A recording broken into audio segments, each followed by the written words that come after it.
Hey, we're live, episode 112, This Life in Tech. I'm Jason. Live from San Francisco at RSA Conference. Dan. Live from Ken's house in Spring Hill, Tennessee. Did he just dox himself? Dude, like we don't know where each other, come on, in this day and age, anybody can find anything. So you're saying privacy is irrelevant? I didn't say that. When it comes to medical, I do feel different. I can't get my lighting to work. Yeah, I feel like turn around. I think that's the last bastion of privacy there. You think your health records are private? Well, I mean, if I've probably already been in a breach, I just don't know it or haven't been notified. Yeah, I mean, do you have Blue Cross Anthem? Yeah, no, I don't have Anthem, but I do have Blue Cross. So, but yes, so yeah. Hey, I heard Oh, go ahead. Go ahead, because I was going to change topic. I heard a really interesting conversation with someone about where the Equifax data is gone and the Anthem breach data is going into a big Chinese database to have the pulse on each person in America. So they're creating a database of their own people, but also of Americans.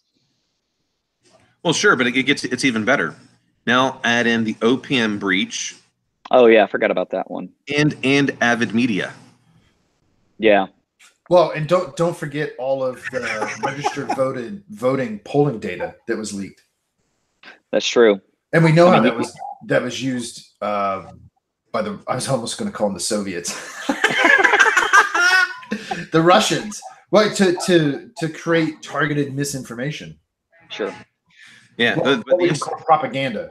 Yeah, the interesting part is when you have the Avid Media, for those friends and family that don't know Avid Media, they're the ones that own Ashley Madison.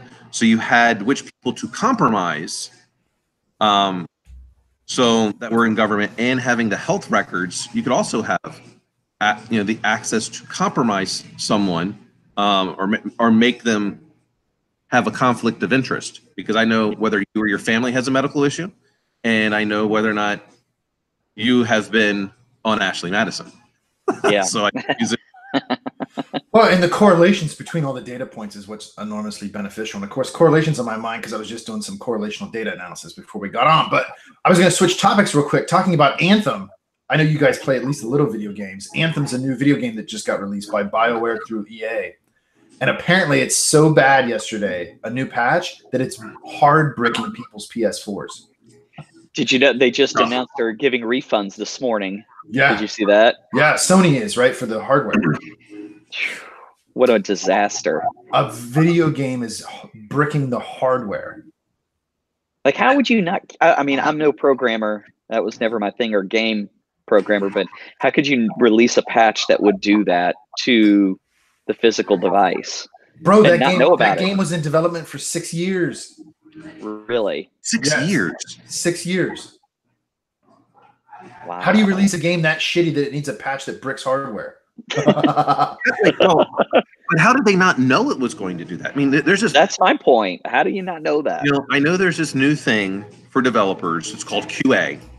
I know this kind of stuff is lost on many developers because they think their code is just amazing and there's no reason to unit test.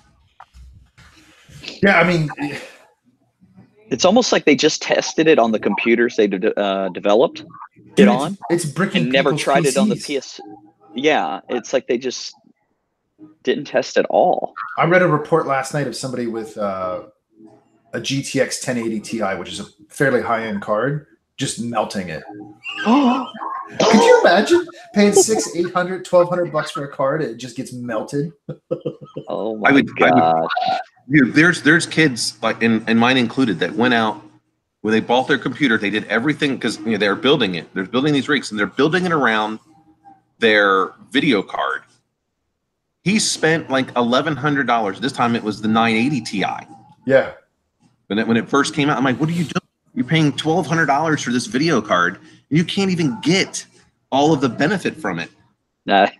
Go spend $400 on a video card, and it's still going to be the top end, and you won't notice a difference. Yeah. I mean, imagine they're building these computers, they're melting in this case, and they've probably been saving up for these computers for a year or two, and all this. All their birthday money and. Man, I remember being a kid, man, and I had a little lawnscaping business, mowing lawns and raking leaves and all that jazz, man. And I saved up for an entire summer to buy a tabletop 5-disc CD changer so I could blast death metal in my parents' house. I mean, dude, I would have just jumped out a window if that thing had melted. So hold on, wait. I thought your family was in the plumbing business. What? No, he did landscaping. He's saying his own little thing. He's on his high horse making a mustache joke. Yeah. See, this is what's always interesting, though. You can always tell the people that make comments like this because they have nothing going on in their life from which they can even criticize themselves. I just expect other people to do it for me. Yeah. Well, it's like I was in a meeting last week and somebody said, "Hey, you know who you look like?" And I said, "Hey, you know who you look like?" Absolutely fucking nobody. But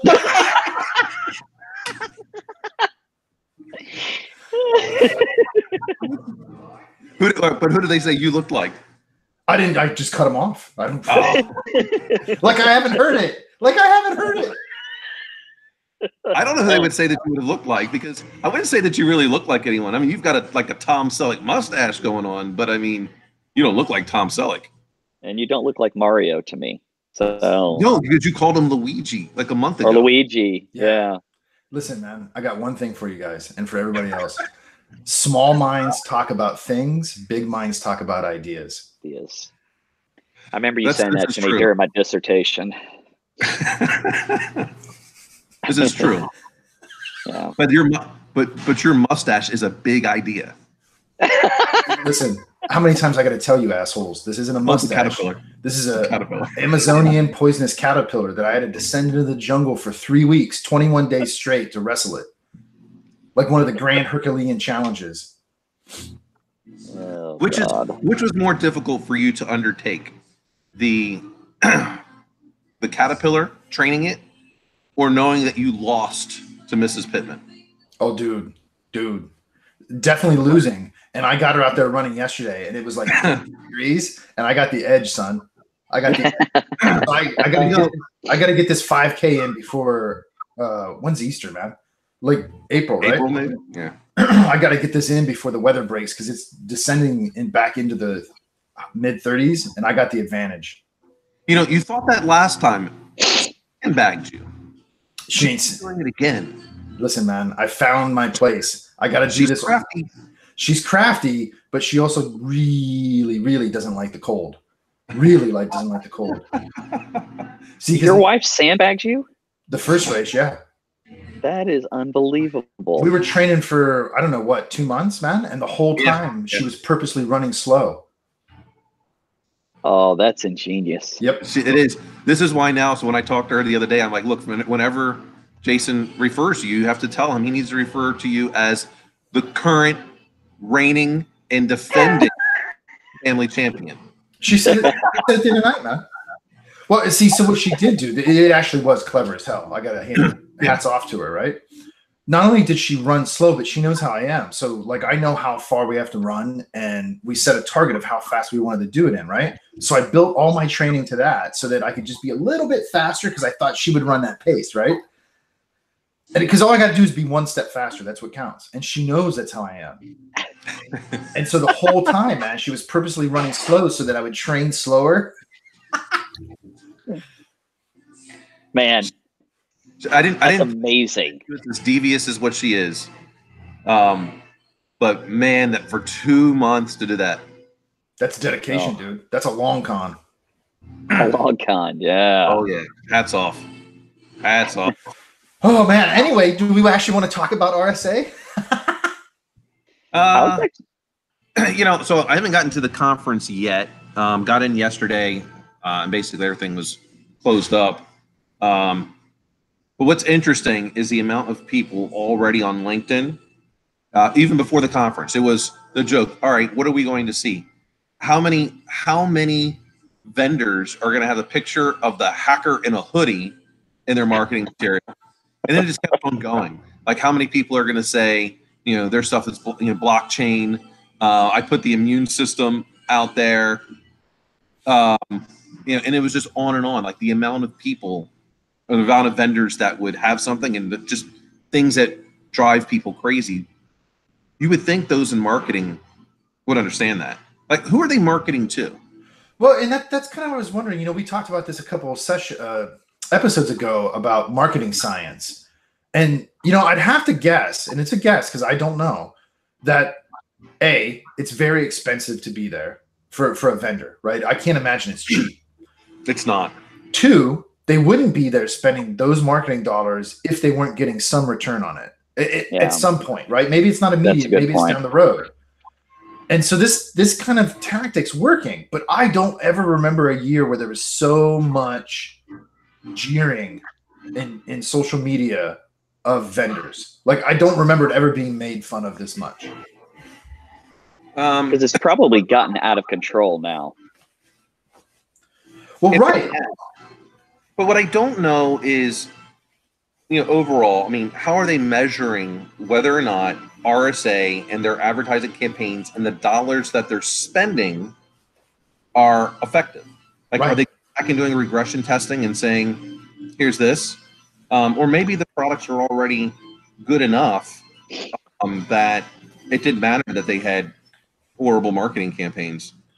They stereotyping, cast typing everyone in the security industry that we all, wear hoodies, and all we think about is blockchain. Okay, so here's a study for us. If anybody wants to do this, I'd be down. We'd have to dig deep to find the data, but check this out. This is what I was wondering. So let's assume so far everything we've said is true, okay?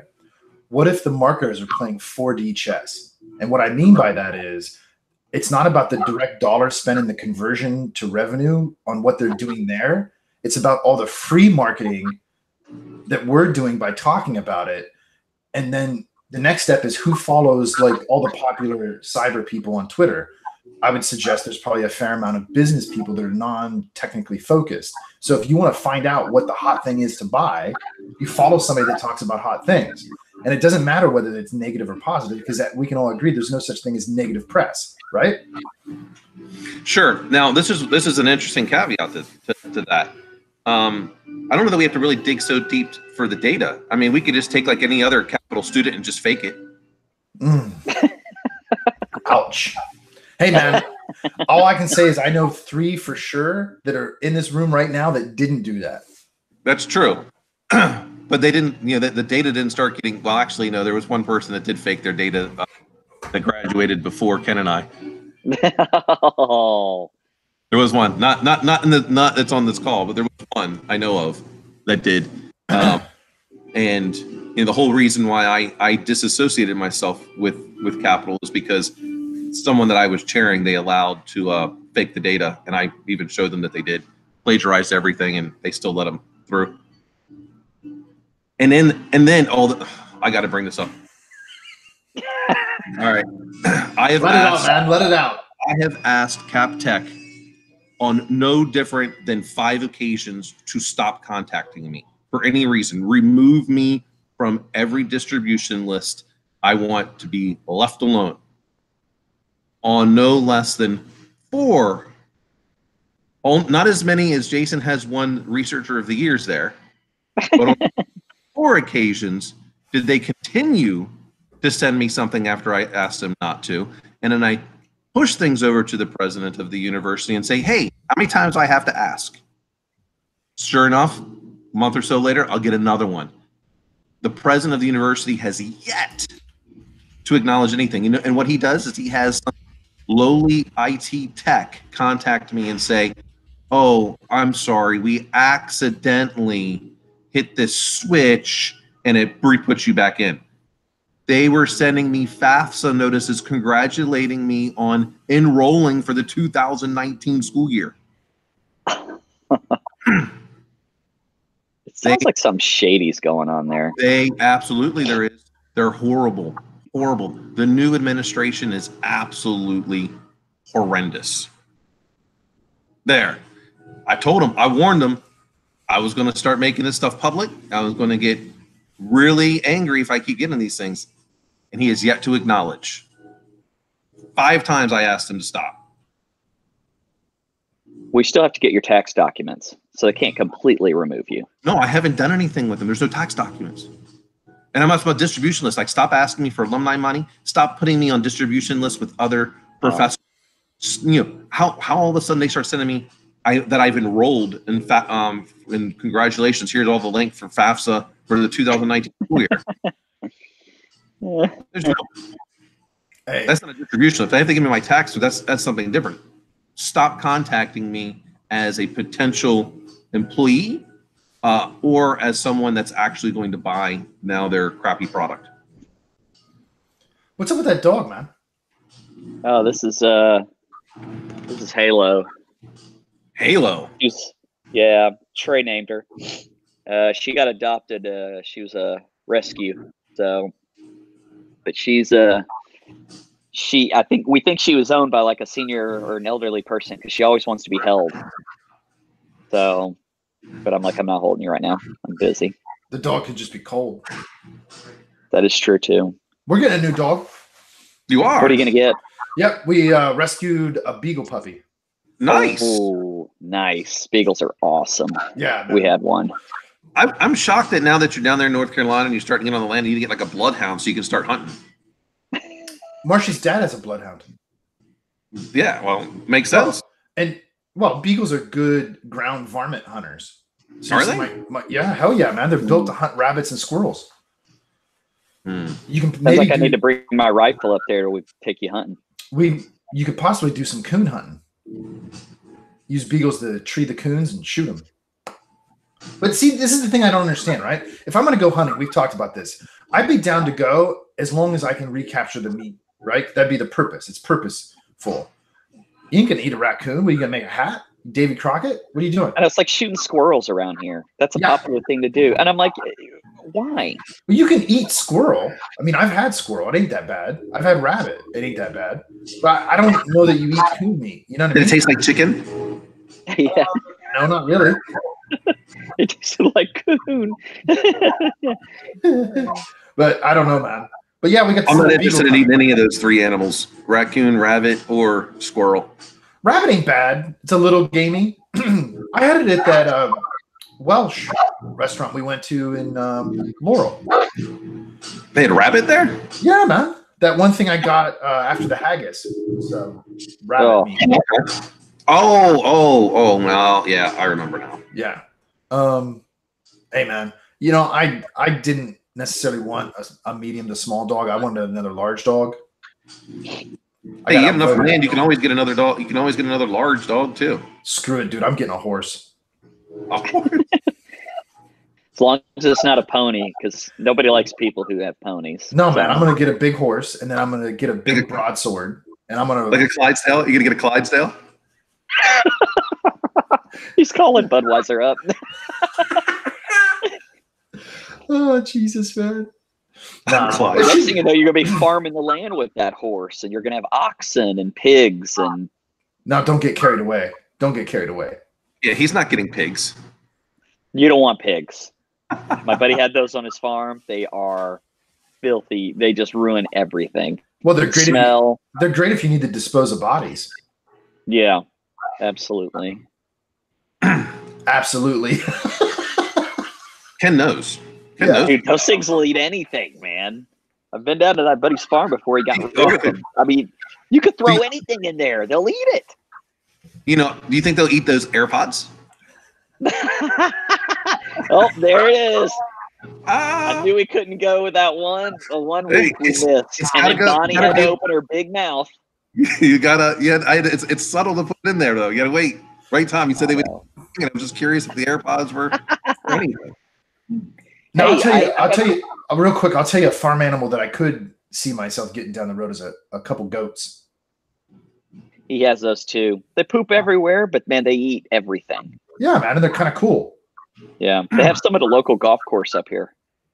You probably roam free about. Then you wouldn't have to get out there and worry about mowing the lawn. They would just keep eating it, right? Yeah, eating it down. Got to keep moving the garden. Where they eat it to the point where they brought the roots up, and then all of a sudden you have patches. I don't know, They'll man. just eat the grass. They won't eat the roots. No, and I would need a sizable herd to take care of this lawn. I don't see that being a problem. Well, I said I want a couple, man. I don't want a giant herd of them. Dude, the next thing you know, they're taking over.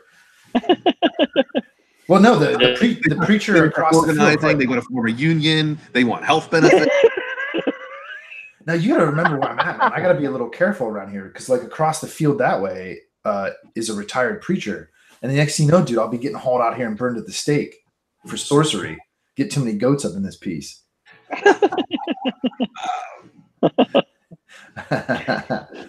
Dude, I saw this thing. I don't know what it was on, but some guy was like basically messing around with a goat. It was kind of like headed on like this. He got off, and all of a sudden he's walking back, and the goat turns around and just steamrolls him.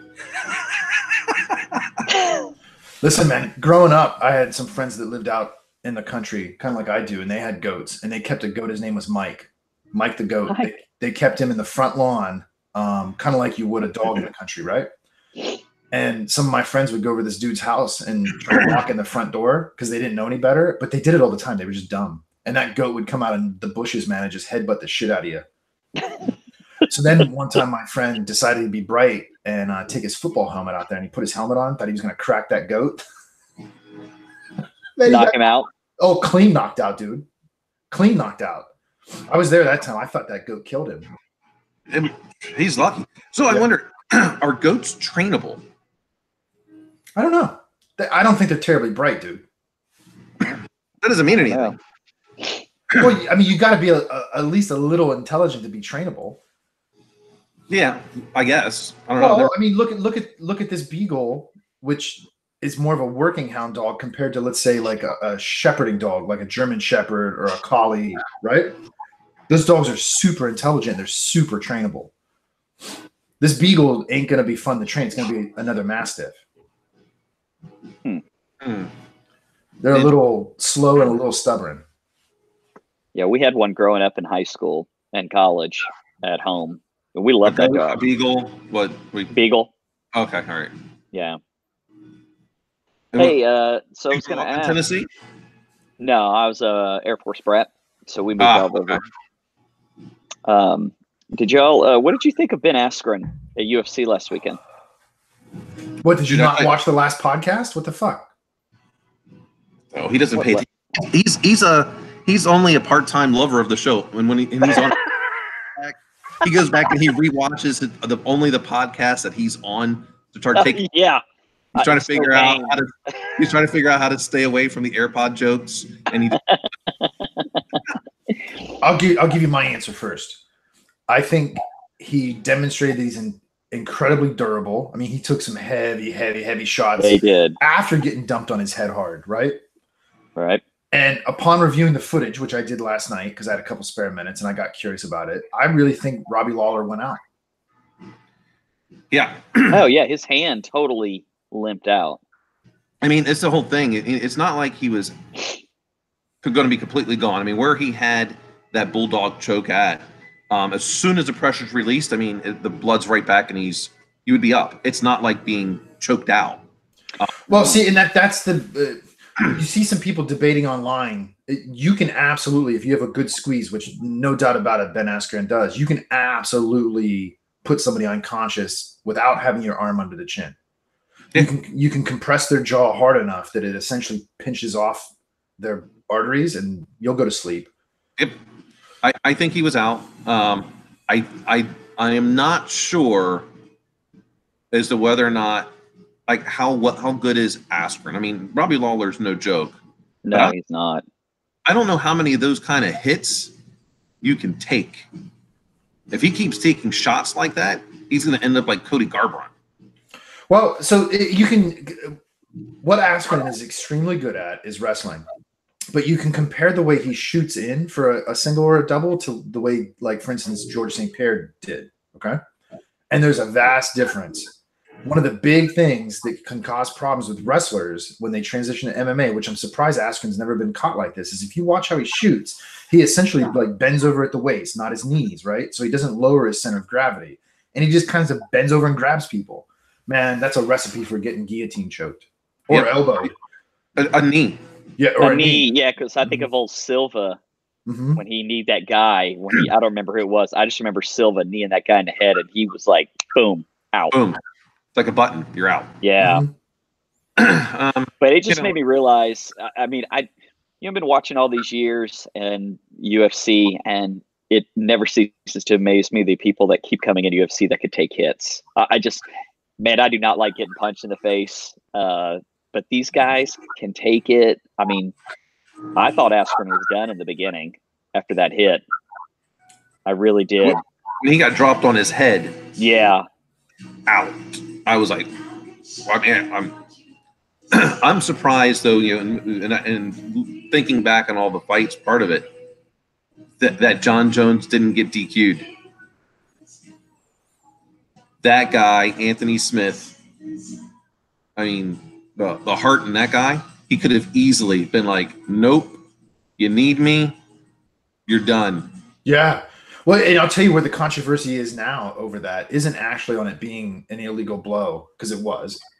There's a lot of people, including some people from the UFC, saying that Anthony Smith should have just laid down and said he couldn't continue to win the belt. They're actually arguing that was a mistake to not do it.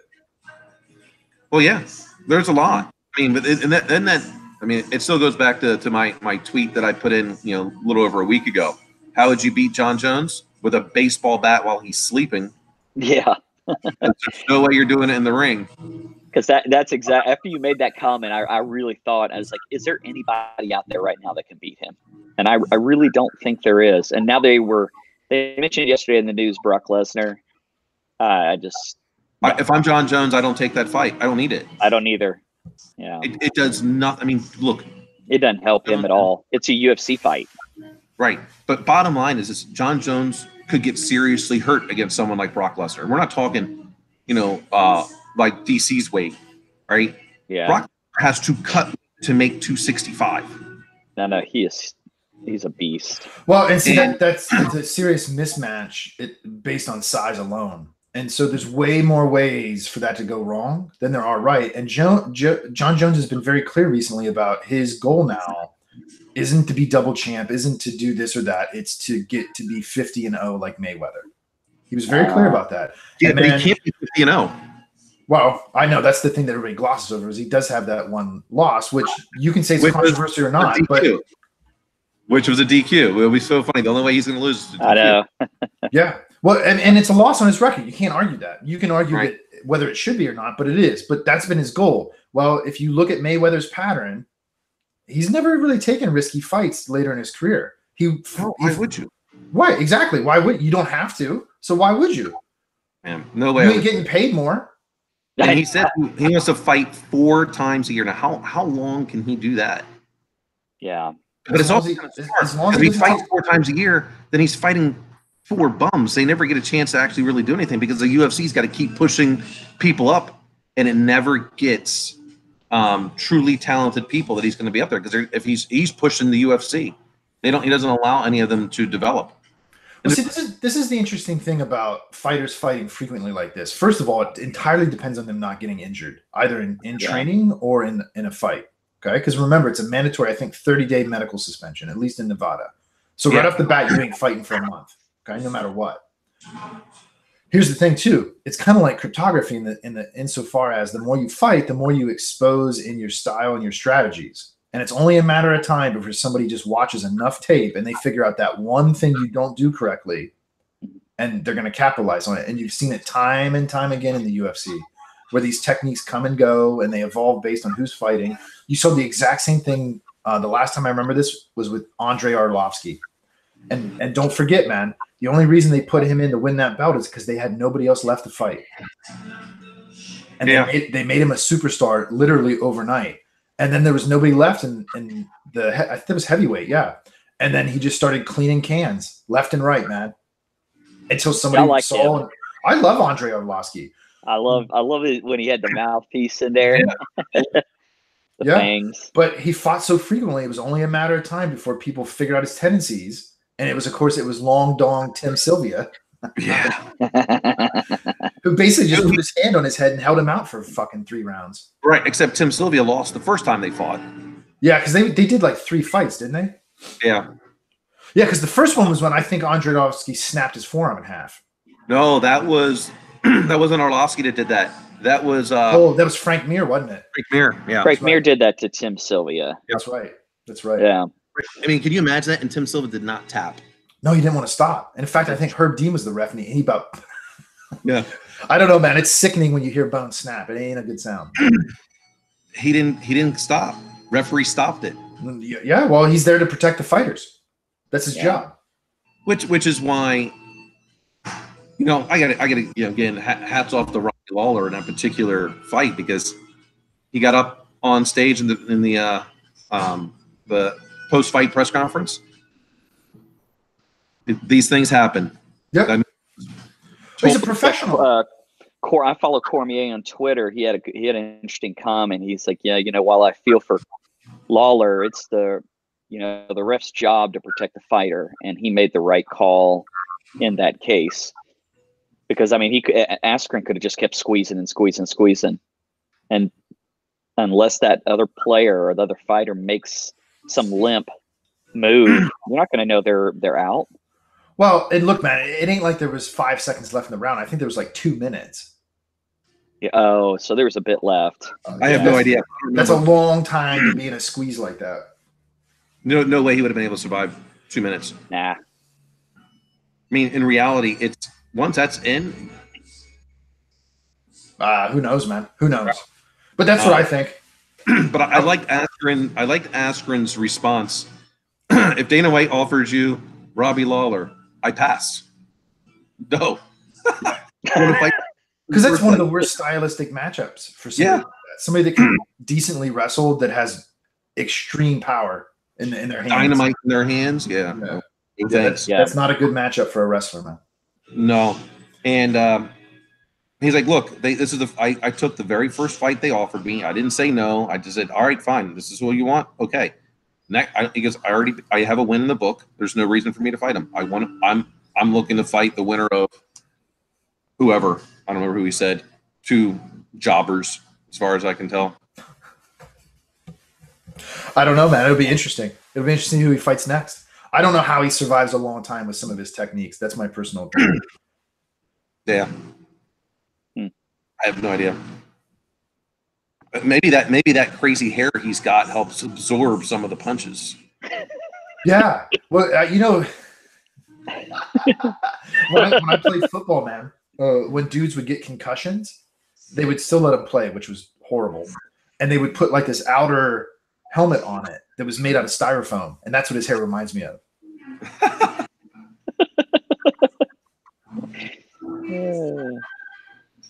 So, Dan, what time does RSA start today? I don't think they open the floor until like 10, if I remember correctly. Do you get like a pre-program or look up online to see if there's anything that just caught your interest that you want to see? Or, you've been to RSA in the past. You talking about the talks? Yeah. Like, have you been to RSA in the past, right? Yeah. There's no talks at RSA that are interesting at all. Vendor marketing. The whole reason why I come here, the only reason, is I can evaluate 1,000+ vendors in 3 days. So I can see what they do. I can take notes of something, when something's interesting. And then when a problem arises, I already have a tool in the toolbox ready to go. It's basically, a warm site. I'm getting 1,000 demos. I'll know. And then even building out, any part of the technology program. I know what I might do next year. Anything that's happening at RSA this year is not anything that I will buy this year. It'll be bought next year. Towards November, December, getting stuff ready, because I know my budget's been approved. Because even going through that process, the actual work won't start until January. Okay. That's just the way I do the talks. I stopped going to the talks here because they've been garbage. The talks are worse here than they are at DEF CON. And that's difficult for it to be worse than DEF CON, because DEF CON, it's the same stuff. but it's all of a sudden I'm on VoIP. I don't know if you all can hear that. Yeah, I did. Yeah. So the DEF CON talks are all regurgitated at RSA. It's all marketing. Well, you know, and that happened like maybe 5-6 years ago, where, in my opinion, in my observation, RSA made this hard turn to be unabashedly vendor specific. Well, I mean, this is a showcase. I mean, the whole thing, and I don't discount the value for the vendors and letting them get up there and talk. I mean, it's completely valuable, but I'm not gonna put into my budget $3,000 to see those kind of talks. Right.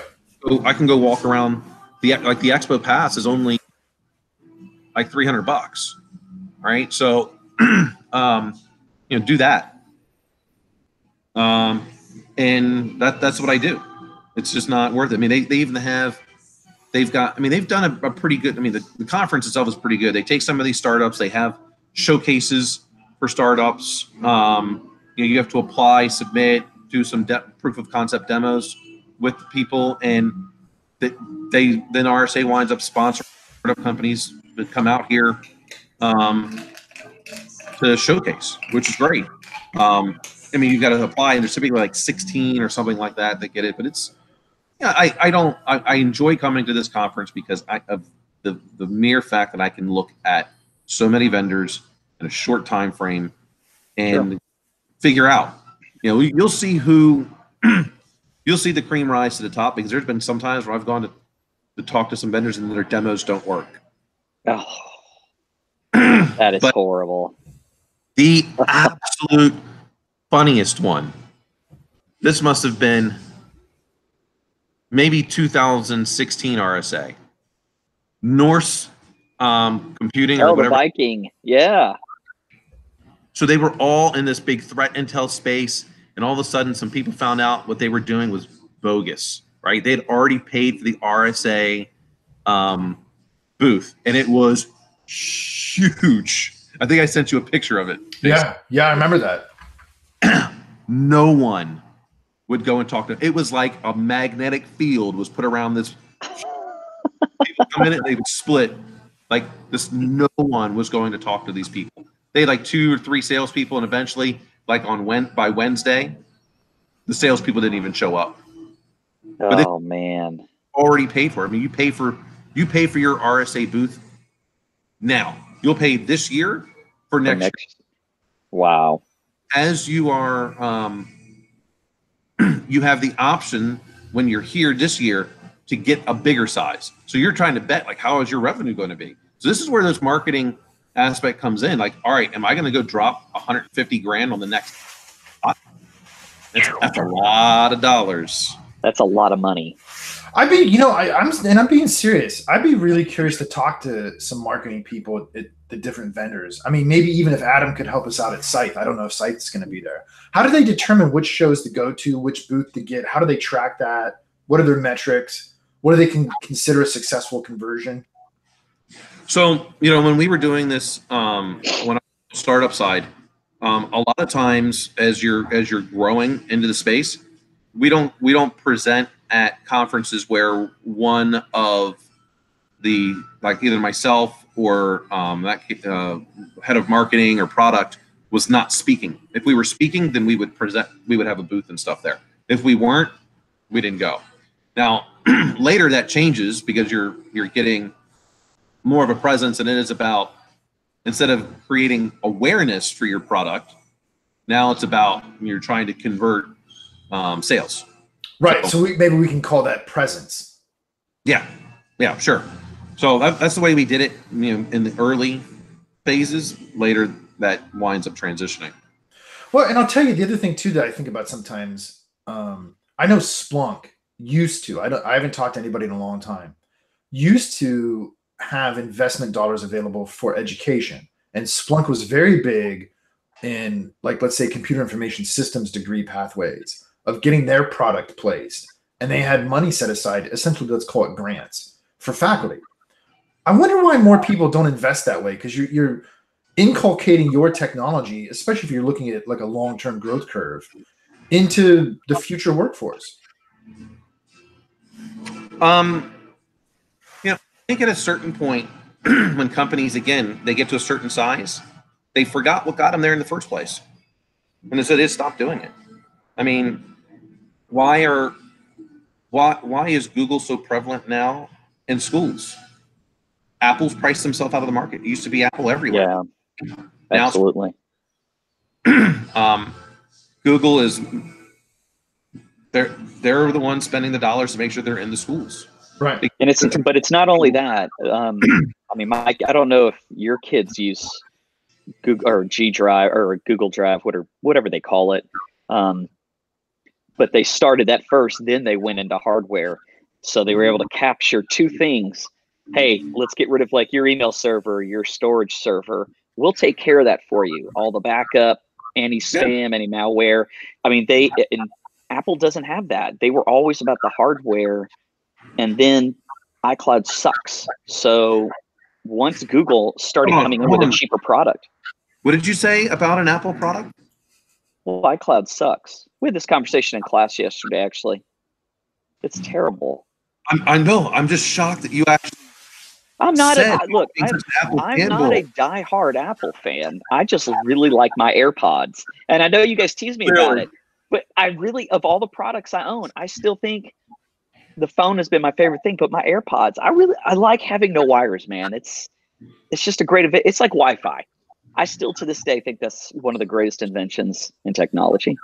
Yeah, everybody says, what about the pacemaker and all this other stuff and airplanes? And I'm like, dude, I'm getting internet right now. I'm talking to my two closest friends. One's over in another state and the one on the other side of the coast and the other side of the coast. And we've hardly had any stuttering. I mean, that's amazing. So, Bonnie says in chat that Dan needs a fainting couch. You know what? You need what did she say? A fainting couch. That way you can just like fall back and faint. Yeah. And so I gotta correct you. First of all, don't say you guys. I don't tease you about shit. No, I'm just saying like you guys over on each side of the country and Wi-Fi. No. I'm talking about teasing you about your AirPods. Oh, no, you were in on it in the beginning. Trust me. Yeah, I had a dogpile a little. Yeah, you did. Fuck it. So don't. You've been better about it the last couple months, but look, it's hard to top 10 version 2.1. That was pretty good. But I mean, there's not every single company makes a perfect product. Like, I mean, I love my Microsoft Surface tablet's an awesome tablet, but I hate the fan that runs in it. It drives me nuts. But everybody's got a good product, and then some that are just stinkers. I mean, that's just the way technology is. I would agree with that. There's always going to be something, right? Yeah. This is just like car manufacturers are basically have so many different models to try to find a price point for everyone. I don't think it works. But like I have the Dell, I guess you call it a 2-in-1 or whatever. That's like closer to the Surface Book, but it's about the same weight as the Surface Pros. But what I hate about it is the stylus. Microsoft, really? Right. So with Microsoft stylus, all you do is flip it and it becomes the eraser. You don't have to do anything else. You don't get to do that with any of these other ones. They have a different button. You have to hold in a button and then go back and re-erase over. I'm trying to figure out, like, did Microsoft like prevent all these other that have the touch screen and using Windows 10 that they can't flip the stylus? Because none of them else I can find that do that. No, I agree, man. Of all the stylus I've used, the Surface Book, my Surface Pro 4 stylus is by far the best, man. Oh, absolutely. And this is what's weird. You cannot use the Surface, at least I've not figured out how to, the Surface pens with anything else other than the Surface. It's a complete different protocol, it looks like to me. So I'm like, with everything else, you have to use what's called Windows Ink. Yeah. So basic is like, yeah, okay, I'll give you something. Here's your inferior Windows Ink, and you can use.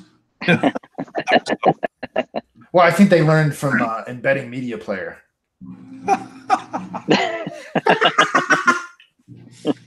Or Internet Explorer. I mean, right. Anyway, so, but where I was going with the Google and the schools in this case, and going back and remembering who you are, what got you there. I think a lot of people they're going to see it's going to become sticky for these kids. It's going to embed them as a Google customer for much, much longer than trying to transition someone from one product to another, because like they're all Microsoft.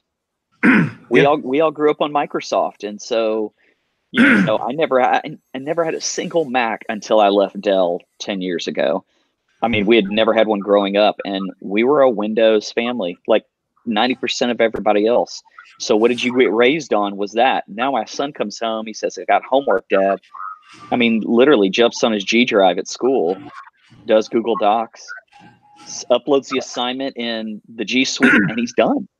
I mean, he didn't even really need a Windows computer for that. I find Chrome OS way more usable than Mac OS at this point, personally. Oh yeah, well, for sure. So what was the first word processor you used? Both of you. I think mine was, and I can't remember if this is the correct one, was Quattro Pro. Quattro. That was the Excel equivalent. So so whatever, Lotus Notes maybe. Was that the same thing? Maybe I don't know. Basically, I don't know. I think Quattro Pro was an Excel equivalent spreadsheet. I thought. I don't know. Okay, well, perfect. WordPerfect would be one of them too. Yeah, I had WordPerfect. And I will tell you, still to this day, it's a better Word Microsoft Word could ever be. Microsoft Word and trying to write. Dude, when I was trying to print out my dissertation, something happened in the like even back and forth. Jason's like, I told you to fix this. I'm like, I did. I would have to go back and fix the same things because the versions, because I was doing mine, I think, on a Mac at that time, and Jason Windows, and I would same here. Open it up, and it would repaginate all this stuff. I finally was like, all right, I'm going to start sending stuff in a PDF, but to print, same thing. All of a sudden, I went to print, and it just messed everything up. Oh, I was so pissed. I'm here. I'm getting ready to defend. That's why at this point, man, when I use Office, I use the web Office 365 versions, which are stripped down feature-wise. They're way better for me. They're way more lightweight. There's no extra BS. But then you got to ask at that point, why am I just using Google Writer? Because I think it's actually better of the two. Interesting enough that with the Google Docs, you can get it's easier to get the plugins to different things to make Google Docs more like a word processor. The grammar tools, the formatting, all that kind of stuff. For whatever reason, because I was trying to get help my son out with it.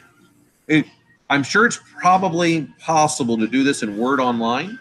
I just haven't figured out how to yet. But I didn't have to try to figure it out with Chrome. It became, using Google Docs, you can just get it right from the Chrome store, so to speak. Yeah. And it's already there, ready to go. There was no configuring. Yeah. And I think, go back to your original point. I think that's a really fascinating point, actually, is our kids are going to grow up learning something different than what we grew up with.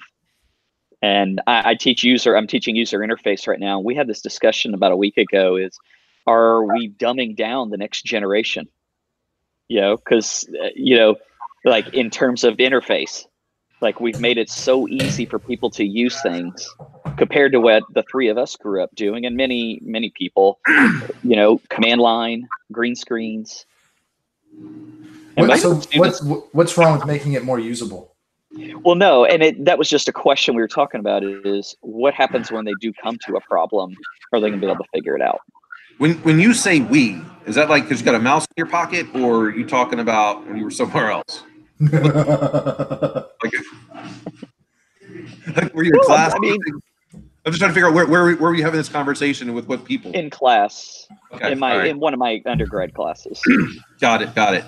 I don't think we're dumbing them down. I think absolutely what we're doing is we're freeing up their minds to think about solving what's the problems are going to be next. I no longer have to worry myself over the mundane tasks of whether or not I have a floppy disk and I'm putting that in, and did I have enough RAM, and Now I've got a user interface. I think we're freeing up the generations that are coming after us to think and solve problems that have not yet come before us.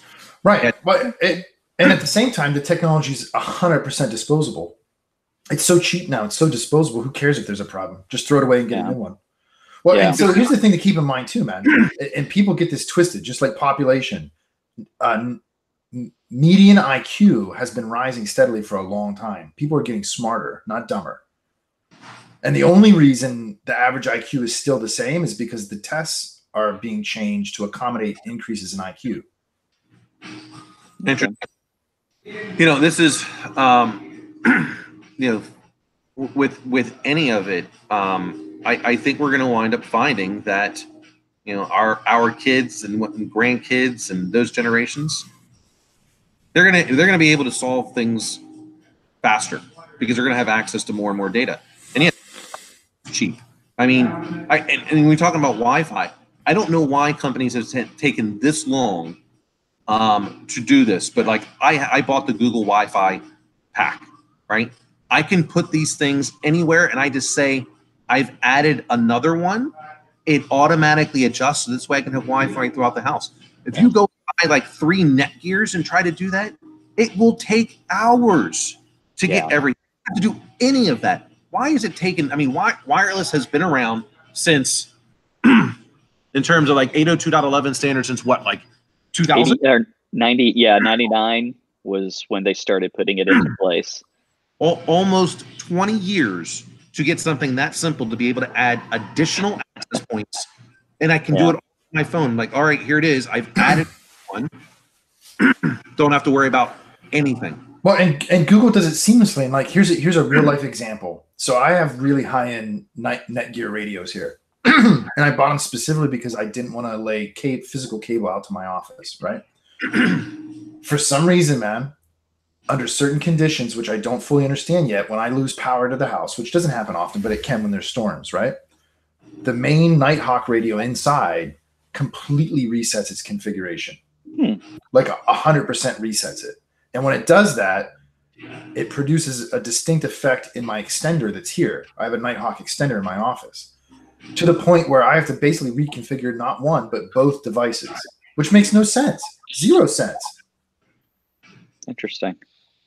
It's like so you have to reconfigure everything, or just like, does it completely go back to like settings out of the box? Except for the authentication, which is weird because it's not overwriting the entire. It's not like it has a recovery partition that it's restoring from, or a configuration that's factory in a ROM chip, right? It's overwriting the custom network configuration. You mean you can't type in there copy run star? Yeah. No. Copy run flash? Yeah. No, you can't. So how come you don't have a backup of this thing yet, so you can just automatically script it? I bet you could probably do that. Yeah, no, and I do, but it's still a bizarre situation that I have to do anything. It's bizarre enough that it happens. Yeah, well, it's bizarre enough that it happens. It's even doubly bizarre that it takes even just a couple clicks to get it back to where it was. It should just do it. Sure. True. So have you been able to recreate the condition outside of when you lose power?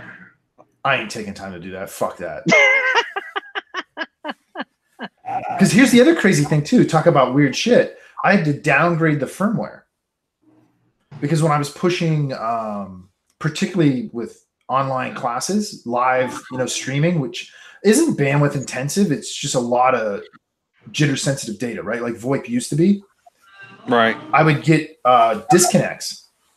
Now, it ain't the buffers in the radio, man. That's a high-end radio. It can take it. It just would produce this really odd effect, and downgrading the firmware resolved it. Interesting. And I know I've run out of time, but something I wanted to hit on, but it's not working. We have to do it next week. Is did you see Volvo's new car is going to be limited on speed to 112 miles per hour? They talked about how some of the safety features in their cars don't work as well with any speeds over that amount. I wouldn't buy a socialist car. No, don't tell me how slow I get to drive. That's the conversation my class said. They said, "You can't tell me how fast and slow I can go," and I said, "Oh, okay." Remember, boys and girls. Remember, boys and girls. Kiss French, drive German.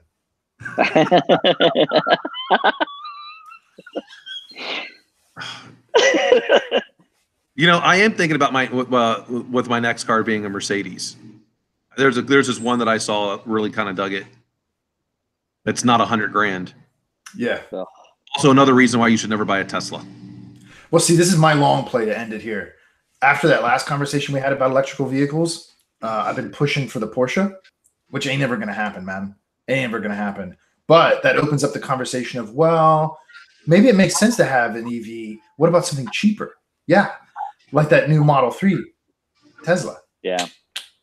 It's not German. Yeah. It's still awesome, though. I didn't say I was getting rid of my BMW.